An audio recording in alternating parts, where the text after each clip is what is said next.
Showtime. We are live, ladies and gentlemen. So ESG is the backbone of the Great Reset. We've made that clear time and time again here on the In the Tank podcast. And while we've made significant progress in fighting against ESG, it still remains an existential threat to our liberty and free markets. And that's a real existential threat, not one of those climate change ones. With the presidential primaries approaching, we produced a report card grading the candidates on their positions on ESG. We're going to discuss this report and talk about which candidate is best equipped to fight against the Great Reset. We're talking about all this and more on episode 420 of the In the Tank podcast.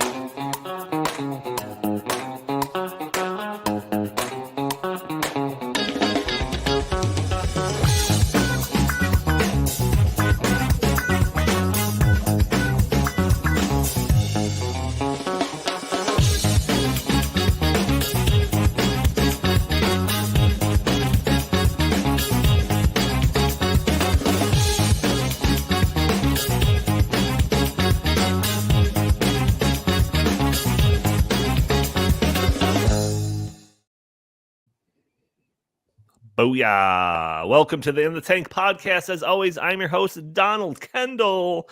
Joining us, I've got a full crew. I've got Jim Lakely, VP of the Heartland Institute. How are you doing today, good sir? Hey, dummies. Yeah, I'm doing great. And I just said that because you called me a dummy right before we went on the air. And that's my line. That's my line that I stole from 30 Rock, of course. But it's good to have you back in the saddle as host this week, Donnie. I tried to fill in ably for you last week, and by all accounts, I was pretty terrible. So welcome back. Oh, yeah. I didn't catch the show. I'm assuming that with the host off, you probably just did a lighthearted show, talked about some top 10, goofy list or something like that. Yeah, there wasn't a lot in the news to lead up to the last podcast. So, yeah, it was pretty light. Fantastic. Also joining us, we have Chris Talgo, editorial director here at the Heartland Institute. How are you doing today, good sir? Donnie, it's good to see you back. Jim did a great job, but I agree. It's just not the same without you. I bring that unique flair to the show. Also, with a unique flair, we got Justin Haskins, director of the Socialism Research Center here at the Heartland Institute, rocking his Whalers cap. What's going on, Justin? That's right. Representing New England. Well, I just want to clear something up because, as you all know, I am a truth teller. That's all I do is tell the truth. I don't ever lie. And I have to call out Donald here. He's a liar. Earlier in this very show, he's already lying. Earlier in the show, he suggested that he didn't watch the episode that Jim was hosting. He not only watched it, he watched it with bated breath. He forced me to watch it against my will. We were at lunch just trying to relax, and instead we're on his stupid little phone, his garbage phone, watching this show. Whoa. With bated breath, him commenting throughout the show as if he was on it. He pretends like throughout he doesn't the show. Care. He pretends like he doesn't care, but this is wasn't true. Forget it, Donnie. You're out of your element. That's right. I caught some of it. I had to be in there for the audience that were clamoring for my return. I just had to make sure that voice was heard. Among the legions of unheard voices. So that's why I tuned in. But before we get into I posted in the comments section a message calling for himself to come back. There's no proof to the show. All right, before we get going, audio-only listeners that are probably catching this show on a Friday or later, you could join us a day earlier on Thursdays at noon Central Time, where we're live streaming this on Facebook and YouTube and Rumble and Twitter, and you can join the conversation. Throw your comments and questions in the chat. Maybe we'll show your comments on the screen. Maybe we'll address your questions on the fly. If you want to support the show, you can by using that super chat function we have enabled, where you can pretty much guarantee your comment or question is read on air. It's a great way to support the show, but you could also support the show just by leaving a review for us on iTunes if you're an audio-only listener. Or if you're watching, subscribing, sharing this content, leaving a comment, or just liking the video, all those things won't cost you a penny. Only it'll cost you a couple of seconds, but helps break through those big tech algorithms that prevent content like this from being shown to more people. So Justin and I were not on the show, as we have mentioned. See, look, James Miller, so glad Donald is back. I know. Keep it down, everybody. We're trying to do a show here. Justin and I were in Dallas last week, meeting with some, some various people, doing some media stuff. Justin, what do you have to say about our trip to Dallas? What do you want to reveal? So we got some really cool things in the works. I don't know if we should talk about any of them just yet, but we've got some cool projects in the works. We're going to be rolling out some partnerships with the Blaze and Glenn Beck and some of the stuff that he's doing, and I think it's going to be really exciting. I think people are going to be blown away by it. It's unlike anything that we've done before. So some really cool things. Got a chance to go on a bunch of radio shows, TV shows. It's like a sweatshop over there. They work you to death. But I will say the most important thing that happened was not any related to anything having to do with me. It had nothing to do with me. It was Donald stalked is I think the most accurate way of describing it. Stalked one of the TV hosts for the Blaze TV, a guy named Alex Stein. I don't know. And if you don't know Alex Stein, be careful Googling him. That's all I have to say. be careful Googling Alex Stein. He basically made his show on the Blaze is relatively new. It's like within the last year or so. He sort of became famous doing these skits and man on the street type things and going to like city council meetings and stuff and kind of pranking the members of the city council and those kinds of things. So he's now got a show on the Blaze. It's like unlike any show out there, I guess you could say. That's putting it lightly. And so after Donnie stalked him and begged him for attention, I'll admit to stalking, not begging. Alex Stein suggested that Donald come on the show. And we both thought that was a joke and probably not real. But it turns out it is real. It's all too real. So Donald is going to be going on the show. Do we know if it's in studio yet or not? Yeah, I'll be there. So we're going to be going to a conference in Dallas in a couple of weeks. Yeah. And and while we're there, Donald's going to go in studio to do a live, basically a semi-comedy skit show. That's like unlike anything you've ever seen before. So if you don't know who Alex Stein is, I implore you, YouTube it, watch just even like 30 seconds of clips, and you'll get a sense of what this is and how absolutely absurd it is that Donald's gonna go on the show, and how I cannot stress this enough. I am looking forward to this more than literally anything. There's literally nothing that I could imagine that would be more entertaining than watching Donald go on the show. I don't know what's going to happen. He could be dressed up in a bear suit. They could shoot things at him. Anything is possible. Yeah, it is likely. It's that. Jim, Justin, when I told Justin about this, he was like, "Oh my gosh, like, are you sure you want to do this?" But Jim, on the other hand, you're like, "Oh, that's awesome. Can't wait for it." So, explain your, different perspective than Justin here. Well, I mean, I don't know what you're going to do on that show, if it's going to be whether you're going to be live or not. But you showed me, the reason I thought it was awesome is that you showed me the video. You did a little selfie video. I guess a hype. You wanted him to, how like you can call up a celebrity, and there's some celebrities do this. You pay them to give a personal message, like maybe a birthday, happy birthday to my son, you're the best, or often angry things, telling people that they stink. I think I saw one recently where Hank from Breaking Bad, the actor who played Hank in Breaking Bad, was paid about maybe $200 to yell at somebody on video by name. And so you showed me your hype video with Alex Stein, and then he said something at the end, shouted something, and I was like, what did he say?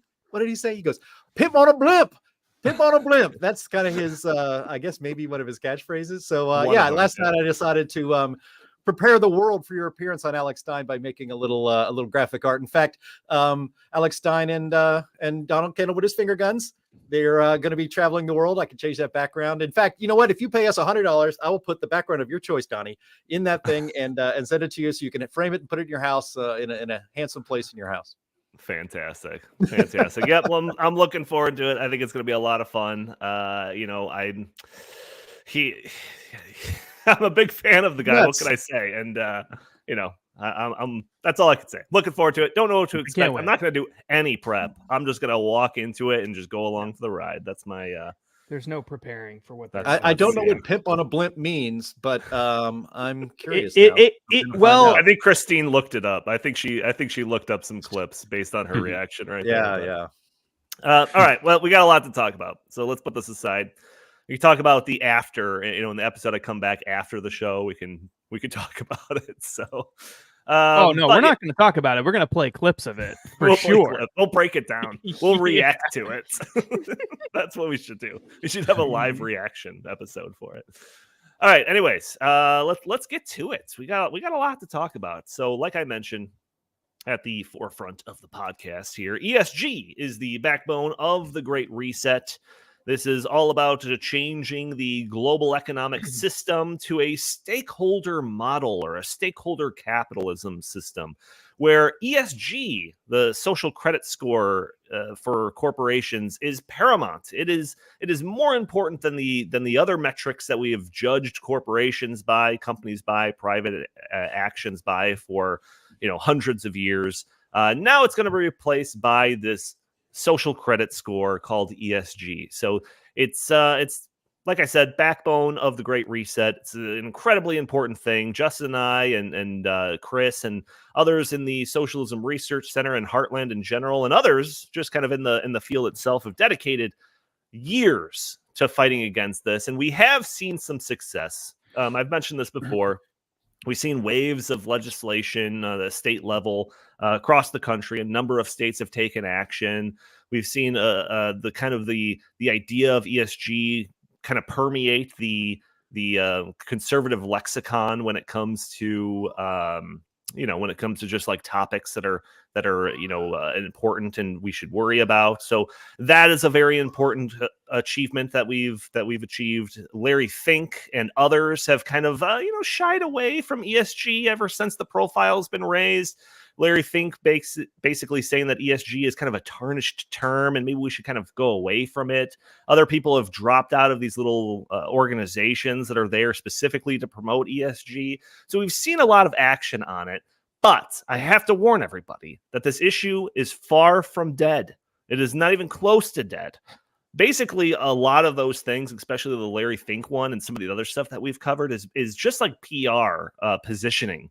Like, we're not going to call it ESG. We're just going to do it under something else. We're going to keep it under wraps a little bit, fly under the radar or whatever, and then conservatives over here thinking that we're winning, take our eyes off the prize and we focus on something else. But we shouldn't, because it is still an incredibly important thing. That's why we built this presidential report card based on their anti-ESG positions, rhetoric, all of the different actions that they've taken to fight back against ESG. But before we talk about that, I really want to drive home the point that ESG is still an incredibly important and influential thing that the Davos elites and other proponents and advocates of ESG are not taking their foot off the gas. So there's a couple of stories. Most of these, maybe all of these, were sent to me by Justin, or at least referred to me by Justin. So Justin, I'm going to lean on you to explain a handful of these stories. The first one is a story that I found in Politico. That's Treasury outlines guidance for net zero financing. So this is based around a 9 principles document that the Biden administration's Treasury sent to banks and other financial institutions just a couple of weeks ago. And it outlines how these banks and financial institutions better get their ducks in a row when it comes to financing net zero goals and all of that. Which ties directly into the E, the most important letter of ESG. So, Justin, explain the significance of this story. Yeah, so the Biden administration has essentially been telling financial institutions. Now, we were told a while back when we wrote the Great Reset book with Glenn Beck came out in early 2022. We were called conspiracy theorists for outlining this collusion that's going on between the government and financial institutions and big investment management firms that we outlined very clearly in that book and prior to that book coming out as well, and a whole bunch of different articles where we were showing that this collusion was primarily focused on the financial system, banking, and investment. And what they were doing is using ESG social credit scoring type metrics as a way to try to force the entire economy to transform along left-wing goals. And sometimes that manifests itself in environmental causes and other times about social justice causes. And we were told that this is largely just a conspiracy theory, that it isn't really happening, and that the Biden administration isn't really doing anything to promote this. Now, we know for a fact that there's been lots of things that have happened over the past couple of years that have proven that that's just not true. The Biden administration is actively promoting an ESG agenda, and they're colluding with private industry to do the things that they can't get passed through Congress. So they can't do a lot of the stuff that the most radical, especially environmental things and climate agenda type things. They can't get that passed through Congress. So instead, they allied themselves with these big, gigantic corporations, all of whom are benefiting from the Biden administration in a variety of different ways, and from the Federal Reserve and others. They have colluded with them in order to get the job done, right? So this is just a really good example of that. It's one of the more recent examples of it. The Biden administration reaches out to these financial institutions and they say, look, we're not saying you have to do these things. We're not saying that this is like the law. It's not the law. But we really think it would be a good idea if you did these principles that we're outlining for you, financial institutions. And what these principles effectively do is suggest that financial institutions kill the entire fossil fuel industry, that they completely transform the modern energy system that we have in the United States, and that the way that they would do it is through net zero financing initiatives through the financial institutions. So if the financial institutions all get together and say, we're not giving bank accounts to people, we're not giving checking accounts to people and businesses, we're not going to finance through loans and things like that, gasoline-powered cars, and we're not going to promote industries that rely on fossil fuels. Or what we're going to do is, if we're going to finance those things, we're going to make them scale those activities back and put a plan in place to eventually phase out of using fossil fuels and other things that produce greenhouse gas emissions. If we all do that, if all the financial institutions do that, then the economy must change. It has to adapt to that, because you can't have, even if all the businesses in the world didn't want to go along with this, and a lot of them are fine with going along with this, but even if none of them wanted to go along with it, except for the financial institutions, that would be enough to force the entire economy to change. Because if you can't get a bank account, you can't get a checking account, if you can't get a loan, if you can't get financing, if you can't do bonds and things like that to raise capital, then you can't exist. You can't exist as a business. You can't function as a human being in this society, in modern society. You wouldn't be able to buy a house. You wouldn't be able to buy a car, because eventually they're going to make it so that you can only buy electric cars through the financial system. They're going to make it so that you can only get a house that has solar panels on the roof, right? That's what this is all about. It's about moving in that direction. So they're not saying overnight, we think you should kill everything. But what they're saying is that you should be putting plans into place, meaning banks, financial institutions, putting plans into place, and this would probably include insurance as well, that phases out the use of fossil fuels over time by making it so that no one can do business with you unless they are on a path toward getting rid of this stuff. And so this is a way of if you can now remember, this is not a regulation, because they don't have the legal authority to do this. This is not a regulation. It's not a law. It's just a suggestion. That's how they're presenting it. But it's not just a suggestion, because we know, as we've documented over and over and over again in a bunch of different videos on this channel, a bunch of videos on the Heartland channel, a bunch of articles at heartland.org. If you go to the ESG tab on the heartland.org homepage, you'll find a whole bunch of things related to this. The Great Reset book that we did with Glenn Beck, the Dark Future book that we published with Glenn Beck earlier this year, all of this stuff documents that the government is, in the Biden administration and in Europe especially, are working hand in hand with these big financial firms and big corporations and other big interests, big tech companies included, to transform society in this way. And this is just picture perfect proof of that. It's, hey guys, this is how you should do things. And the financial institutions, I guarantee it, are going to adopt it. And if anybody questions it and says, well, what are you doing? This is going to be bad for your business. What they're going to say is, they're going to say, look, we don't want to be on the bad side of the federal government here. We need to be doing what they're suggesting. And it's just a matter of time before they force us to do this anyway. So why don't we get on board with it? And that's what this is all about. It's sending a signal to these big businesses that these financial institutions, that they got to start accelerating the plan. And I don't know how they could be clearer. They literally are putting out a 9-step plan for doing this, or 9 things, check boxes that you need to check if you're a financial institution. That's the whole point of this. Yeah, transforming society. So, Chris, there's another article, and we won't get into this one super in depth, but another article that I put in the show notes. That's a Bloomberg piece. Banks told to review clients amid historic ESG crackdown in the European Union. And there's a whole bunch of stories like that. This is a drum that Justin has been kind of banging, all of the stuff that's going on in Europe that makes what's going on in the United States kind of look a little bit softer. And it's just like, recently I was just looking at all the different op-eds that you've written about ESG over the past several months. And there's a handful of them that makes it seem like, just based on the headline and some of the stories, it's like, yeah, we're winning. Larry Fink is kind of turned off by the idea of ESG. Some of these different insurance groups are pulling out of Glasgow alliance of whatever it is. It seems like, just based on some of these things, that we're winning. But when you look into it, it's like those are superficial things, and the things that are going on that aren't getting as much attention paid to it are like big things like this. So is the fight against ESG going in the right direction or the wrong direction right now? What do you think?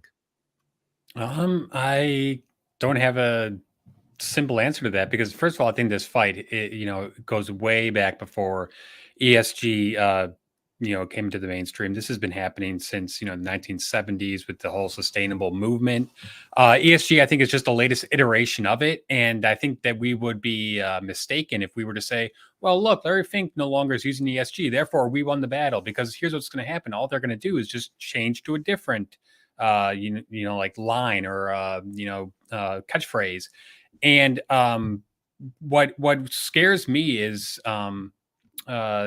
the European Union really going full bore into this, because as I understand it, in order for American businesses to do business in Europe, and if they're part of a European company's supply chain, then they have to abide by this. So not only are we getting it from, the Biden administration, Treasury Department, all sorts of other executive agencies here in the United States, but we're also getting it from the European Union, which is really pushing this stuff. I think they are years ahead of us, and we've already seen what's happened in Europe, in Germany in particular, when you do this this move to renewables and to this energy transformation that is not ready for prime time yet. And I think that is we just have to keep hammering that point home. Unless you want to live in a country where energy is going to be rationed, and in which the summertime you're going to be told, sorry, but you have to set your thermostat to what we say you need to set your thermostat to.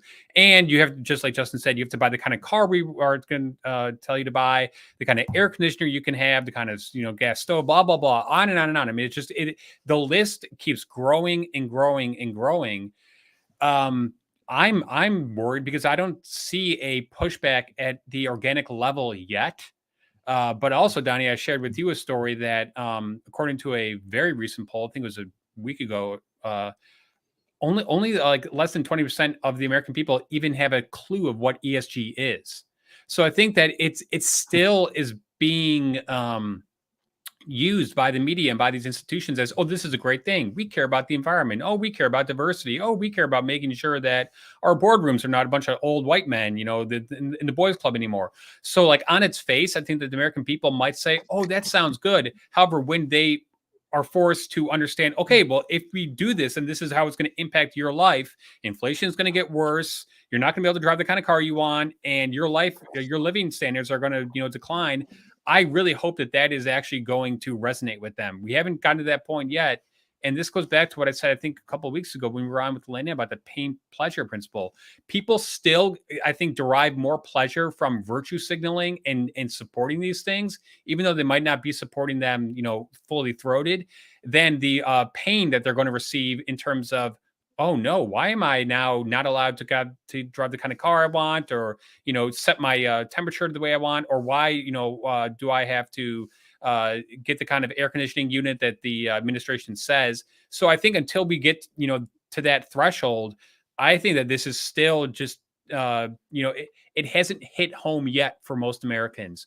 We're doing all we can to explain to them that, hey, if we keep going down this road, it's going to impact your life and it's going to be a very negative impact. I think that hasn't resonated yet, but I still think that we have work to do, and I'm going to continue, doing what we can. And the good thing about this is, this is not a law. The administration is pushing this through, executive agencies. However, as we knew when Donald Trump was in office, he opposed all this stuff and he was moving in the opposite direction. So thank God this is not, the law of the land by any means. But I do think that means it's that much more important that we focus like a laser on 2024 and undoing a lot of this stuff that the bureaucracy and the deep state is doing without, getting permission from the voters, like Justin said.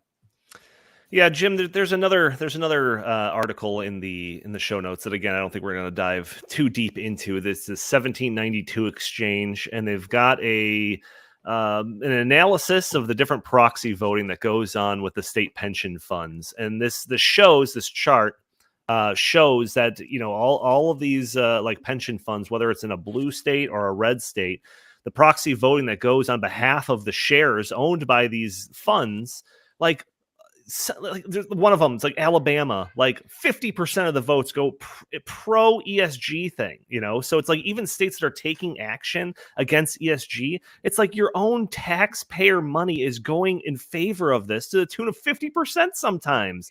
So again, it's like we might score some like superficial wins here or there, but it just, the problem is so deeply rooted that it's just a shame that this isn't like a number one issue for like every candidate in the race right now when we talk about the presidential candidates. What's your take on everything we've talked about so far? Yeah, well, Justin, you're a lot smarter than me. I wanted to say that publicly on the podcast so you can use that as a clip later. But there's a system, there's an economic and political system. There's a definition, there's a term for it when government and corporations combine their power to control society. I forget. It begins with an F, I think. Rhymes with fascism. Fun. I don't know. Yeah, fun. But and this is exactly right. And this is the inevitable. This makes me actually, whenever we talk about this subject, it actually makes me sometimes pretty depressed because we've been following this ESG stuff for a long time. We've been working with trying to convince state legislatures and governors to do what they can to push back on it. And, we would get excited. We'd get happy. Like, I believe, was it Florida that said, we're going to be pulling all of public pensions and, state investments out of anything with ESG. And I would say, wow, that's great. Look, Justin, we're making progress. This is fantastic news. And Justin would be saying, like, they won't even feel that. They control, trillions and trillions of dollars of investments of capital. They have decided, the left and the government and the deep state have decided that what the people want and what we vote for is problematic to their aims. So we will just ignore them. We will go around them and we will consolidate our power in such a way that ESG, that the left agenda, which is basically all this is, it's basically a social agenda that's being pushed, an economic agenda that is being pushed that is not freedom oriented. It's not free market capitalism as it should be practiced. It's a command and control society that the people will never vote for. But if we combine the forces of an administrative state globally, plus all of the corporations and all of the money, then we will finally achieve the control that we've always wanted. And I'm not saying, I shouldn't say I'm disappointed that corporations that, that are supposed to be thriving in a free society decided to throw in with these leftists who, in government and administrative state power, but they did, because now it's even better for them. So instead of competing on a relatively even economic and business playing field, they get to just rig all the rules in their favor. So they get to pick the winners and losers. And we are the losers and they are the winners. And all of it is, again, just to obtain and maintain control over the populace. I mean, we will be getting products that we don't need, that we don't want. I was thinking this morning, actually, it's not exactly ESG, but it's kind of related. When you laid out, the U.S. Treasury Department is laying out principles, just suggestions, guys. But this is what we want you to be able to do in order to participate in a so-called free market economy. You have to do all these things that are environmentally to get to net zero. One of the ways we're supposedly going to be getting net zero is the pushing of electric vehicles on a population here in the United States that has no need for them and doesn't want them. I saw the other day that the Ford Motor Company, which laid off thousands of auto workers because they don't need them anymore, because we'll be making electric vehicles now. We don't need nearly as many workers to make those. So we're going to lay off all of these auto workers. We're going to make electric vehicles to help us get to net zero. And Ford has now stopped shipping any more F-150 Lightning pickup trucks to any dealers anywhere in the country because they can't sell any of them anymore. Nobody wants them. And it doesn't matter what we want. See, this is how all this works. You're not going to get to actually choose what you want in a free marketplace. You're not going to have a lot of choices on this anymore. You're going to take what they want to give you. And then that's that. And so we're very far down the road to a very less free society right now. Hey, Donnie, can I just add something real quick? No, you can't. Okay. No, just kidding. Well, I'm going to do it anyway. So one of the things that I've, noticed in studying, history and politics and policy and all this stuff is that the left plays the long game. And I think this, goes back to the progressive era, early 1900s, when they said, okay, we need to take the schools under our control. Okay, now they have the media under their control. Now they have, bureaucracy and federal agencies under their control. They wield such power over society by controlling these key institutions. What worries me over the long term is that the next generation is buying into this stuff pretty much hook, line, and sinker. Whenever I'm around young people and, any of these things come up, it's like they just automatically, say, well, of course, climate change is terrible. And of course, we need to do all this stuff to prevent it from happening. So I think right now we are kind of in this like pivotal point where those of us who grew up before all this stuff really started to take shape, we're still kind of pushing back against it, like the baby boomers and people in my generation.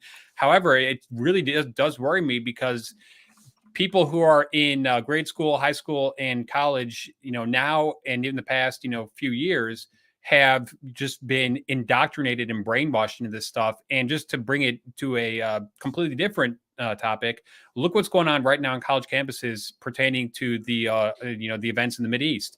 It's just mind-boggling that they are typically, and not all of them, but in general, so many young people are just automatically buying the propaganda that Palestine's the victim here, and Israel's like the big bad warmonger.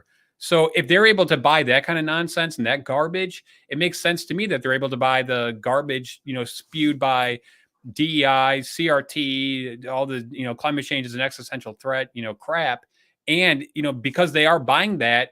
That means that, in the future, I think this stuff is going to take shape much more easily. And that, to me, is something that I think we need to be well aware of, and why we cannot, under any circumstances, give up the fight for the hearts and minds of young people. Because if we do that, then I think that we are going to lose over the long term, and we cannot let that happen.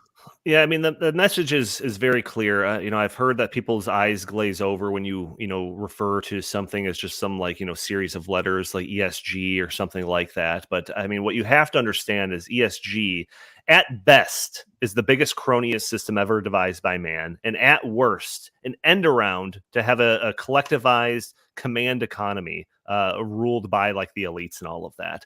So that's what we're up against, and that's what we've been trying to fight back against for the past couple of years.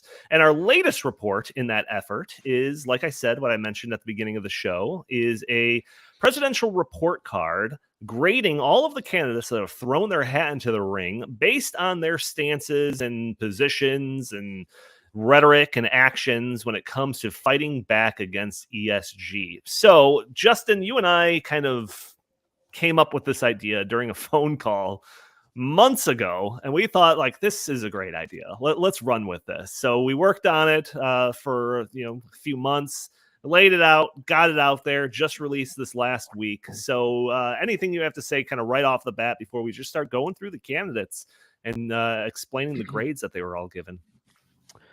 No. I mean, I guess in terms of the methodology of how we went about doing this, this is a complicated subject because a lot of some politicians have done a ton on this and other politicians have not done a lot on this. And it's a fairly new issue. So some of the presidential candidates haven't been in office at a time when they would be doing things on this necessarily. And so we took an all-encompassing approach to figure out how to produce these grades. We looked at things that the politicians have said in the past and presently. We looked at their campaign websites. We looked at and their policy platforms on their campaign websites. We reached out to the campaigns when we had questions.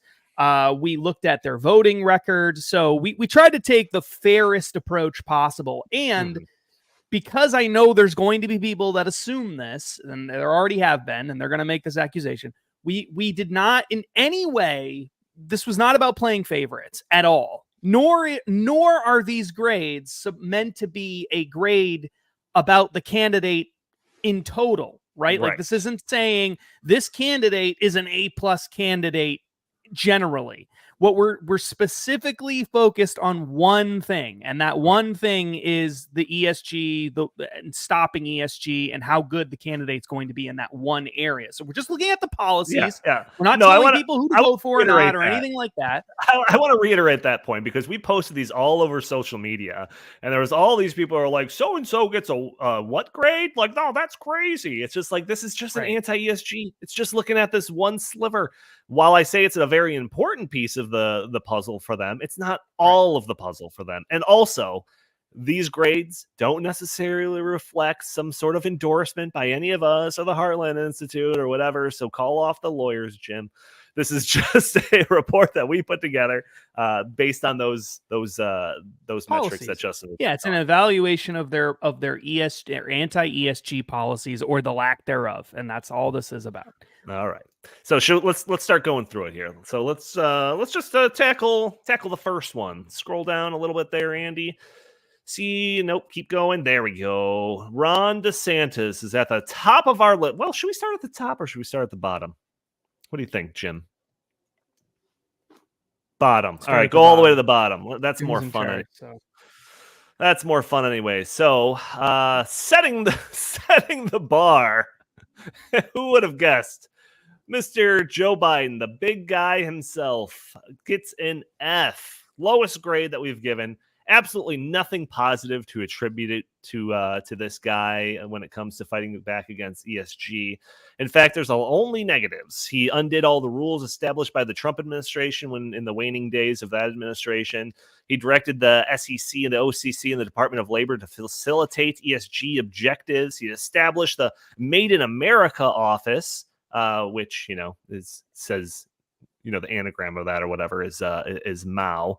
But it's actually, and it sounds good, Made in America office, but it's actually there to cover for pro ESG practices. He vetoed bipartisan bill that would have forced fiduciaries to safeguard American retirees' accounts by focusing purely on material investment factors. He vetoed that. This guy has clearly been in favor of ESG. He's got quotes talking about the era of shareholder capitalism being over. This guy is a Davos guy, basically, in every way that you could be. So he gets soundly an F in our grade. Jim, that doesn't surprise you, does it? It does not. Sorry. Yeah, you're good. Thanks for giving me thanks for giving me 3 minutes to unmute myself here. So, no, it's not surprising. I mean, no, I got to be careful here. Our president, I'll just say, our president isn't really our president. I mean, his entire administration is old Obama cronies and staffers, and they are all on the extreme hard left. And so through the vessel of an old man who I doubt even, knows what's going on most days, is implementing the hard leftist agenda. And they're, like I said, like we've talked about, is full on the ESG bandwagon, and they are full on getting their way not through the ballot box, not through legislation, not through any of that, but by imposing their will with the cooperation of big corporations. And as Justin has talked about, and you have too, Donnie, a million times, is the real keystone, where this really got moving and has really started to take hold, is through the lending institutions by big finance, not just the United States, but around the globe. And if you can't get a loan because your business is going to increase CO2 emissions, you have now just decided to control, to implement the entire radical leftist environmental agenda through finance. It's brilliant. And frankly, we should be, I try not to get too pessimistic, but part of me thinks, wow, we're actually pretty fortunate that they didn't think about this. They didn't think of this decades ago, because it's really only starting to take hold now. But, when you have a president of the United States that says, here, it's up on the screen, it's way past time to put an end to the era of shareholder capitalism. That's what capitalism is. If corporations are not looking out for the fiduciary duty of their shareholders, that's not capitalism at all. It's something else. And it's really more fascistic, especially when you're cooperating with government, than it is any kind of capitalist system at all. So we have a president of these United States of America who is basically against capitalism. And they are against it. They're against capitalism because when people are free to make their own choices through their investments, through the products that they buy, through the jobs that they pursue, all of these things, when people are free to do that stuff, that's bad news. Obviously, if you're a command and control kind of guy like Joe Biden and Barack Obama and all of everybody in his administration is. And so everything they do is aimed to take more of your freedom away. All of it. I can't think of a single policy that this administration has even floated, let alone implemented, that increased the freedom, either the personal or economic freedom of any American. Not one. The 4 years prior to that with Donald Trump, there were plenty of policies that increased economic and personal freedom. None of that is happening in this administration. You should have given him an F-. F is actually not a low enough grade. Yeah, there is no such thing as F-. That was told to me by Chris, who was a teacher. Chris, I'm not going to go to each one of you for comments on every one of these candidates. We'd be here for another hour. But because it's a special occasion and it's Joe Biden, what do you have to say about the current president of the United States when it comes to ESG and this idea of a pseudo command economy? Well, I think Jim is right on all points. To be honest, I don't know if Joe Biden even understands all this stuff. No, but I do. I don't think he understands most things. No, I know. I don't think he does. I truly don't. Although let's remember that he was a shill for the credit card companies as a senator, and he did a lot of stuff to make sure that they, got special favors from government and passed laws to make sure. And he was, I think, Jim, he was on the Senate Banking Committee, correct? So I mean, he had a lot of power on this kind of stuff. But in terms of his administration, I think that these are just people who are making decisions on his behalf.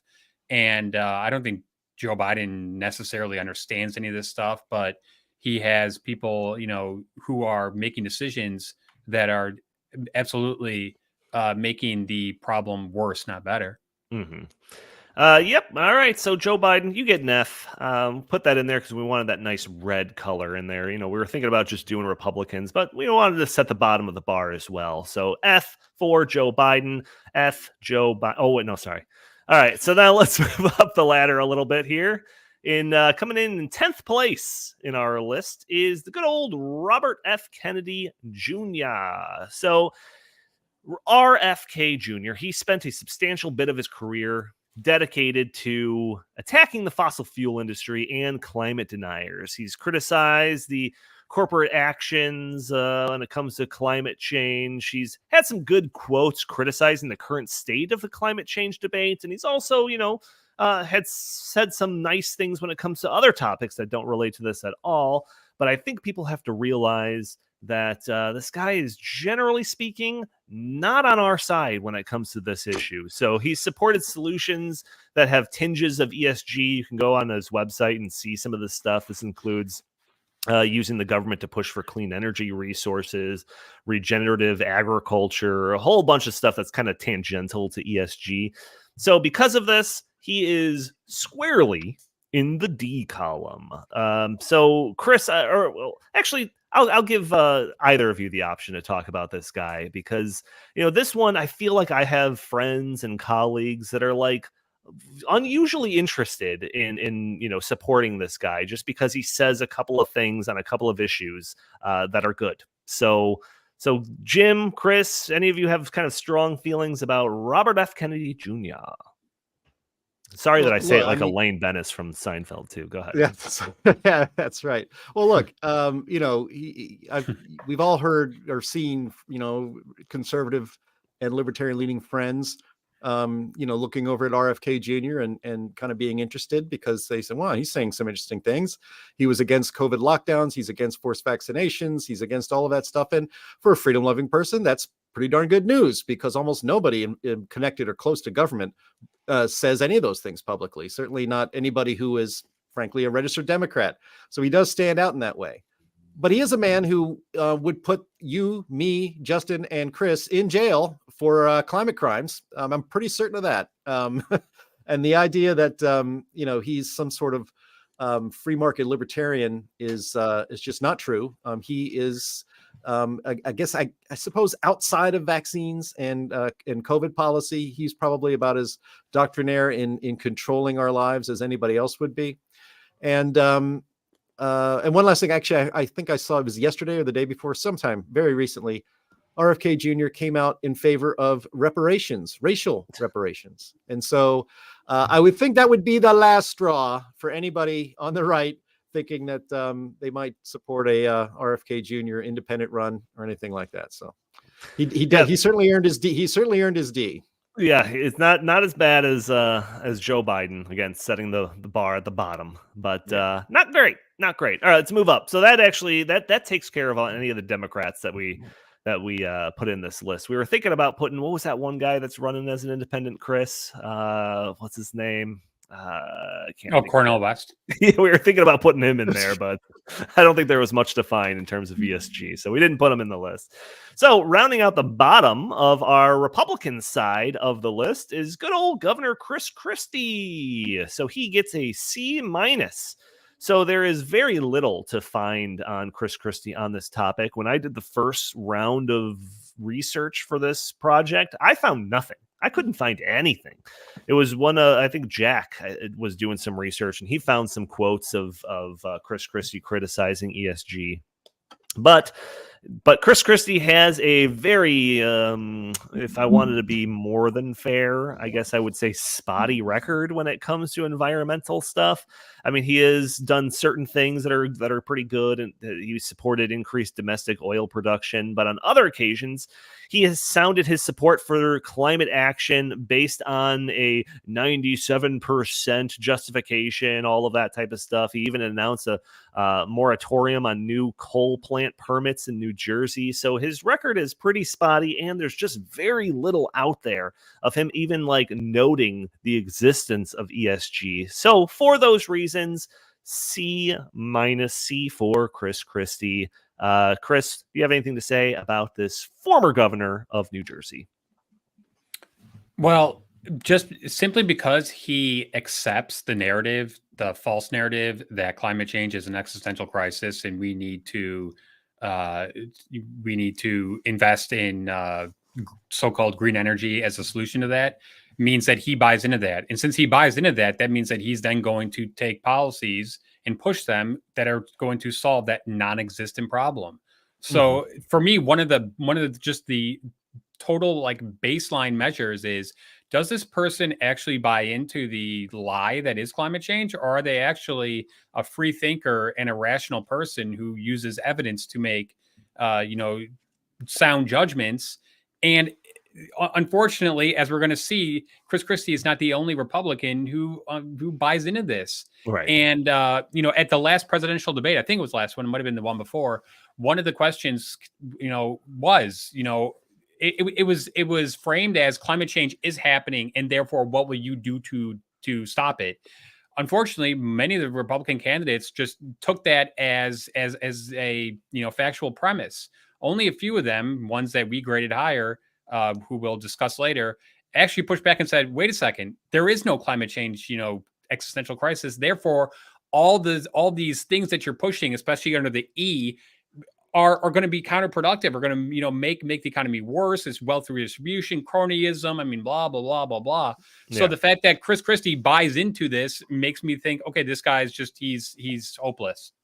Yeah, and for the record, like I said, no favoritism here. We did not take off any points for Chris Christie snuggling with Barack Obama on that runway a few years ago. We did not take any points off for that. Asa Hutchinson is the next person coming in 10th place on our list, 9th place in our list. The former Arkansas governor, not much to find in regards to Asa on the topic of ESG. He signed a pledge to sue the federal government if it mandated emissions reductions. He's committed to the revitalization of domestic oil production, and he did loosely promise to rein in ESG, but there's just not too much to find on there. Nothing on his website in regards to fighting back against ESG. Asa Hutchinson, I think, is still in the race, but probably barely. So let's just move on. All right, let's go up to 7th place. Nikki Haley getting a C+. So she might, out of all of these candidates, be the least vocal when it comes to ESG. She's been pretty pro-energy. She supports boosting domestic oil production. She helped the U.S. pull out of the Paris Climate Accords. And the only quote that we can find on her, scouring the internet, the only quote that we could find on from her talking about ESG was one that Justin and Chris solicited from her when they were writing an article about her several months ago. It was literally the only quote that exists, and it's only there because Chris and Justin reached out to her. So, and the quote itself, while it's kind of anti-ESG, it doesn't really give you a great sense that she knows exactly the implications of it. It's just like, oh yeah, ESG is bad. Great. Okay, that's it. So because of those things, she can't get anything higher than a C+.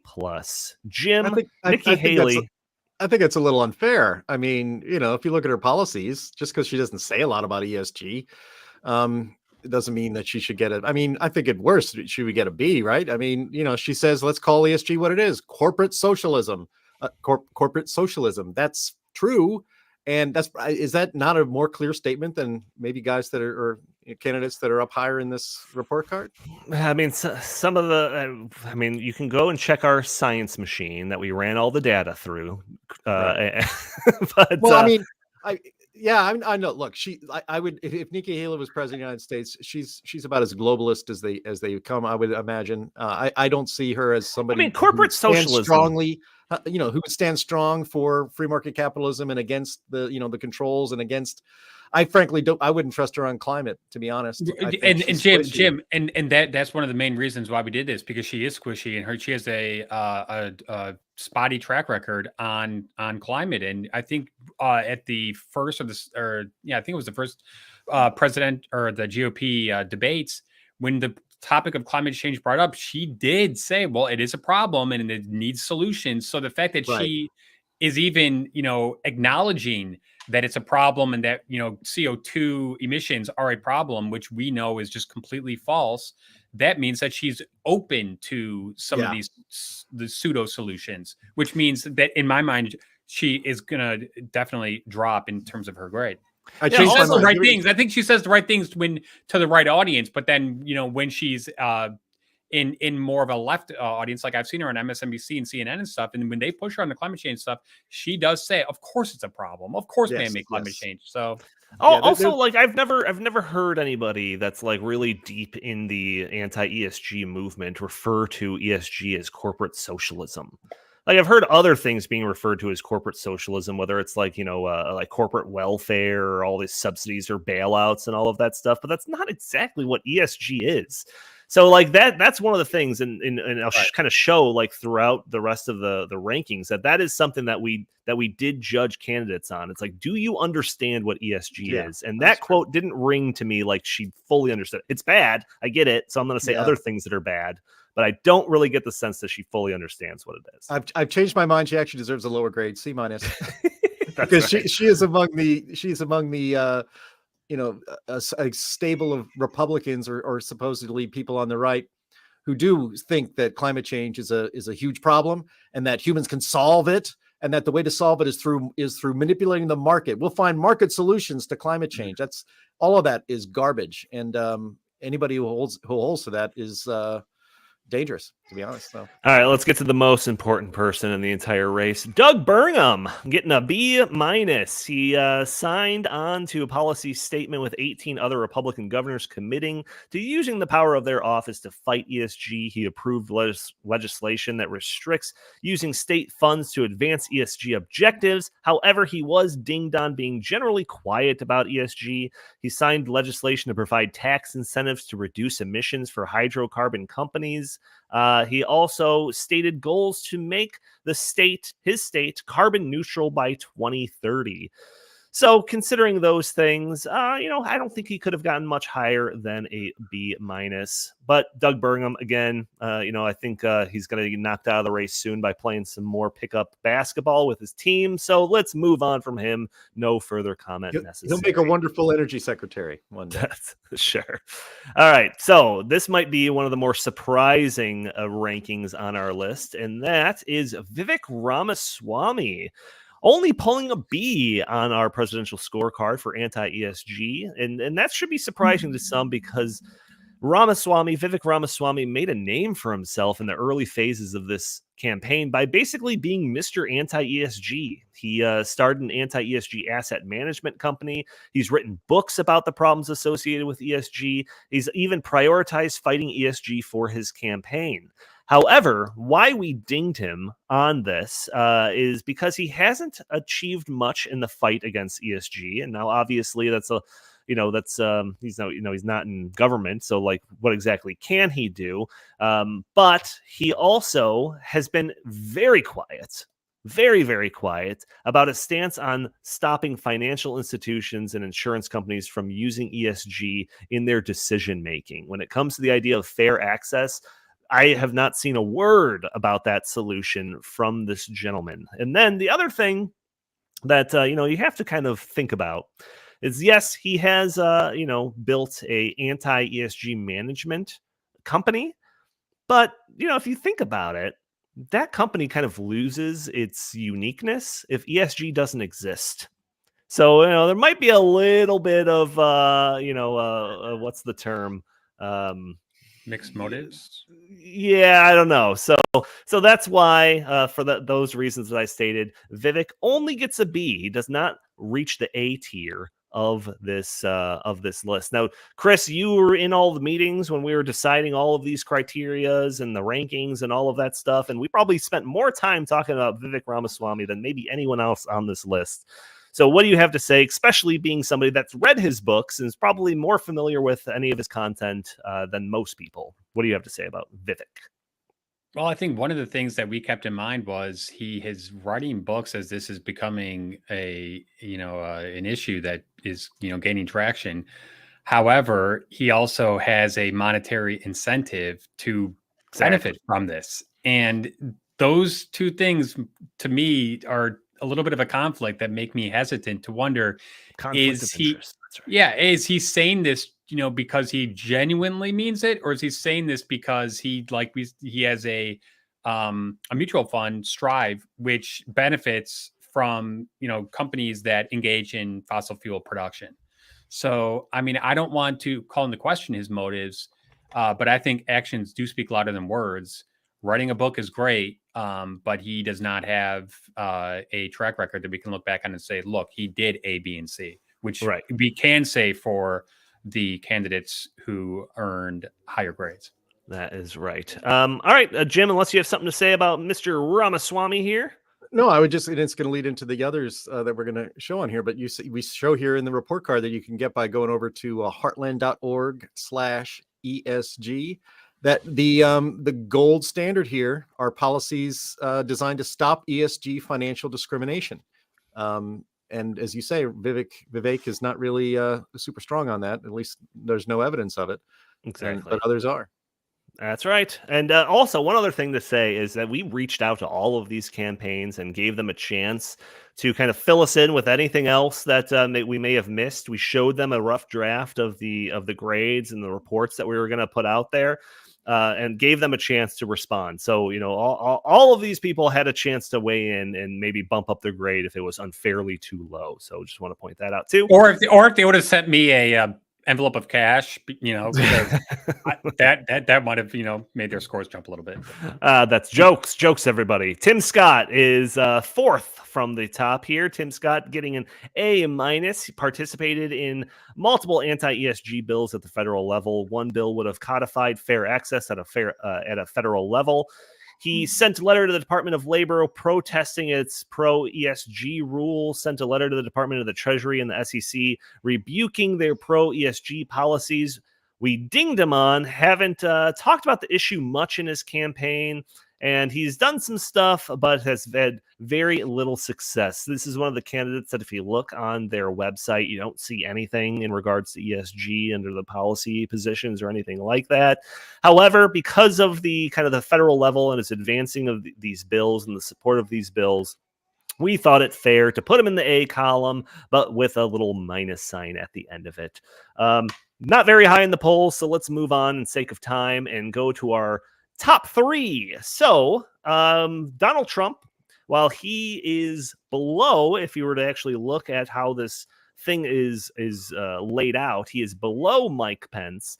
But the only reason that I put him below Mike Pence, because I laid this whole thing out, is because alphabetically, Trump's last name comes after Pence. So in essence, they're tied. Mike Pence and Donald Trump are tied with A rankings.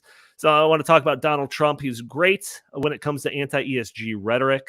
He seems to understand the issue.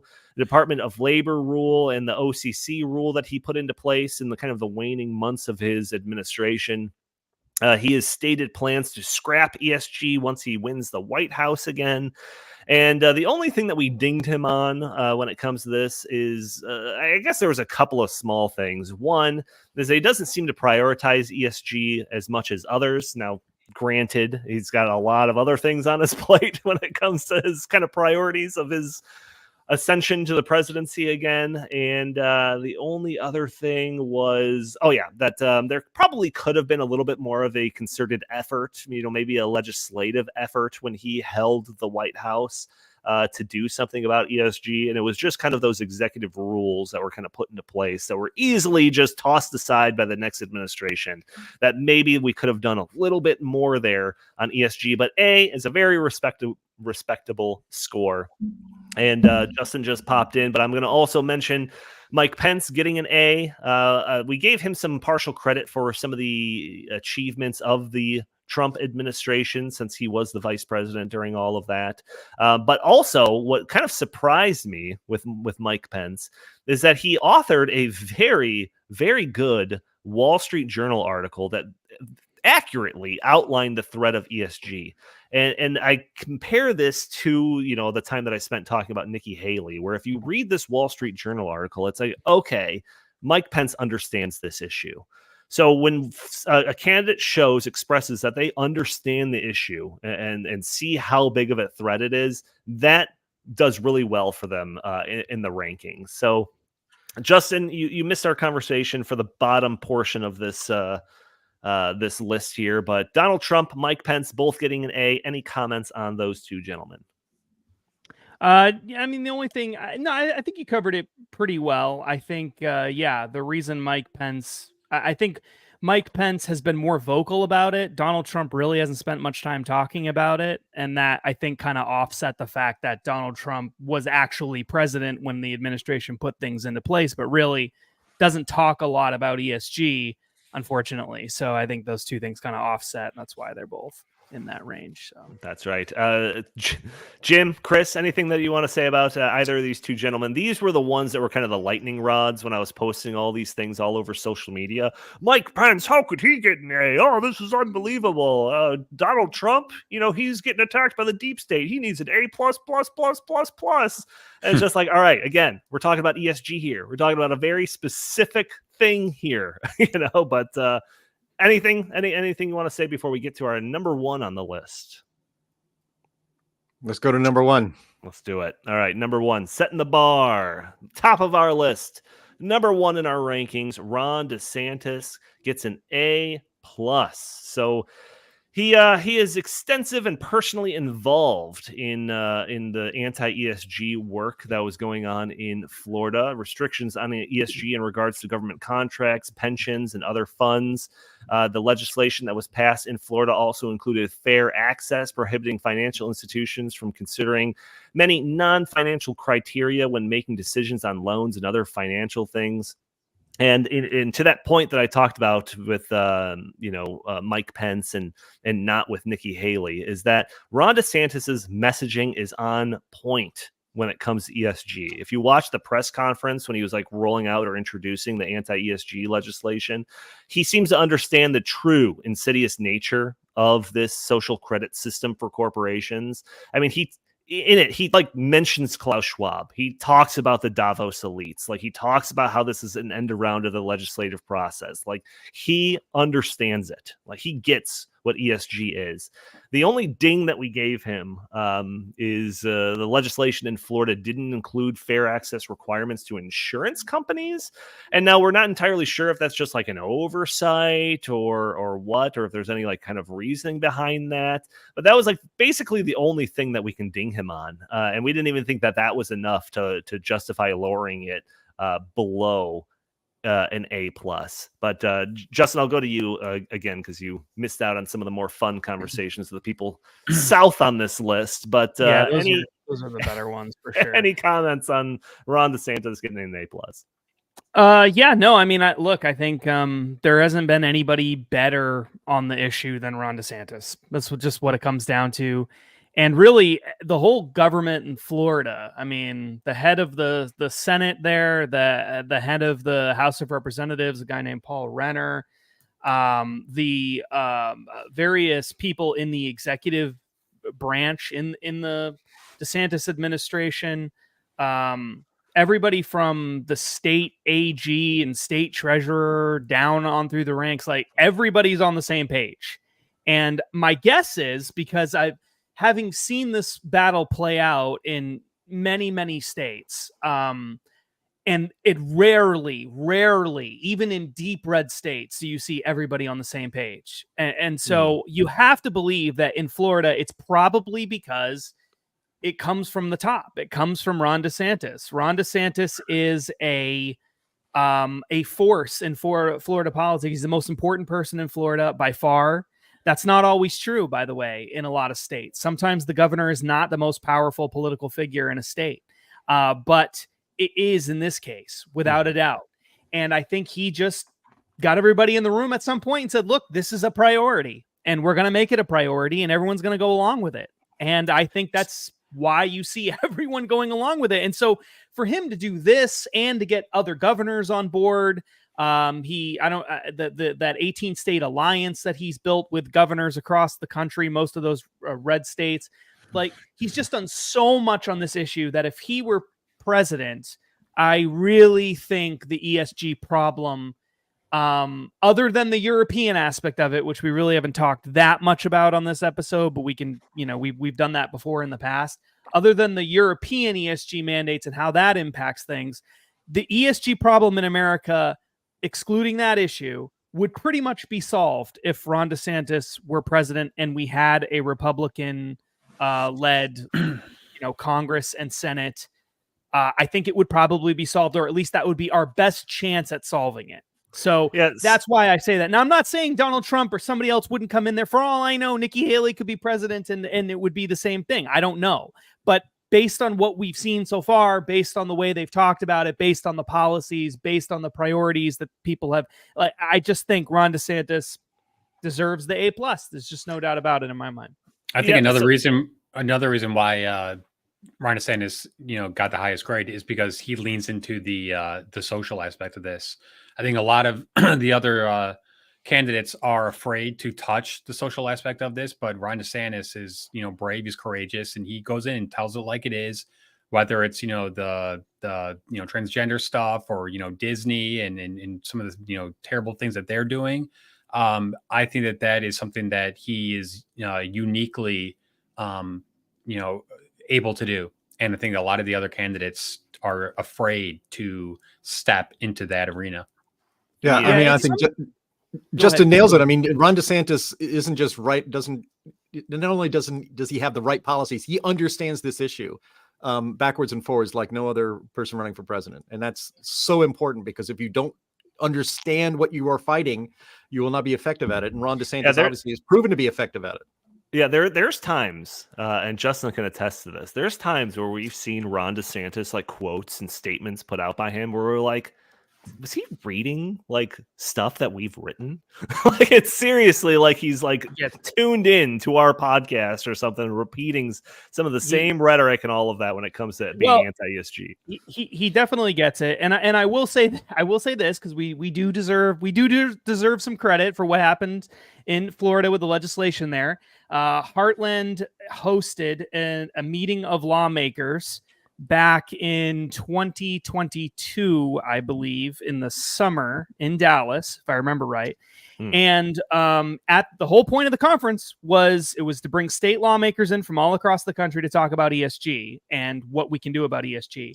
And one of the lawmakers who attended that conference, who has been in touch with people at Heartland on this issue, was the sponsor of this legislation in the House of Representatives, was the key person working on this issue in Florida. So there is no doubt in my mind whatsoever that it just so happened that what they did in Florida was exactly what we suggested that they do at this conference.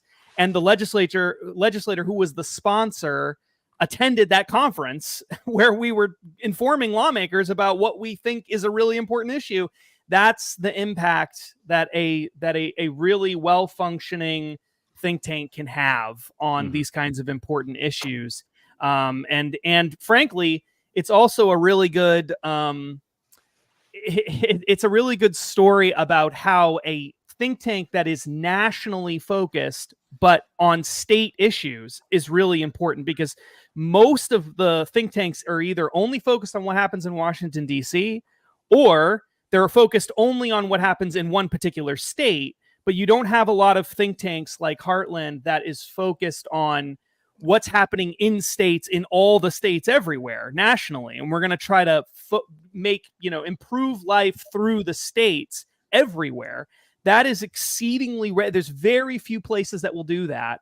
And we're one of those places that has done it. And the results speak for themselves. And I am hopeful that the ESG issue is going to be tackled even more intensely this next time around in 2024 because of the success in Florida. And now there's this huge success story. There's been success stories in other states as well.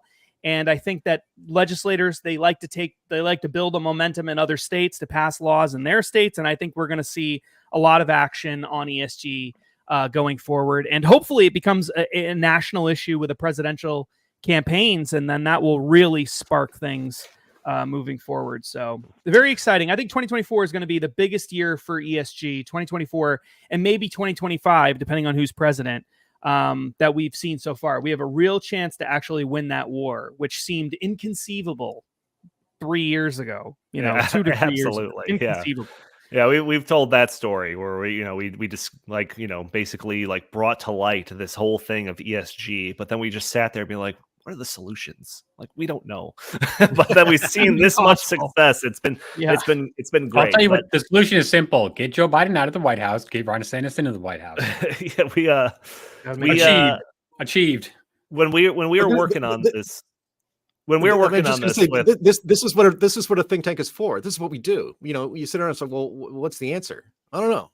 Let's think about it. Let's think about it. Let's talk to people. Let's research this and let's figure out a way. Finding solutions, spreading those solutions, educating, all of that stuff. But when we were working on this initially with Glenn Beck, he accurately went on the airwaves and said that ESG is the most important issue going on right now, and that it should be used as a litmus test against anybody that's running for office, state or federal. And if they don't understand the issue and they don't pay it its dues and how important it is, they don't deserve to be in office.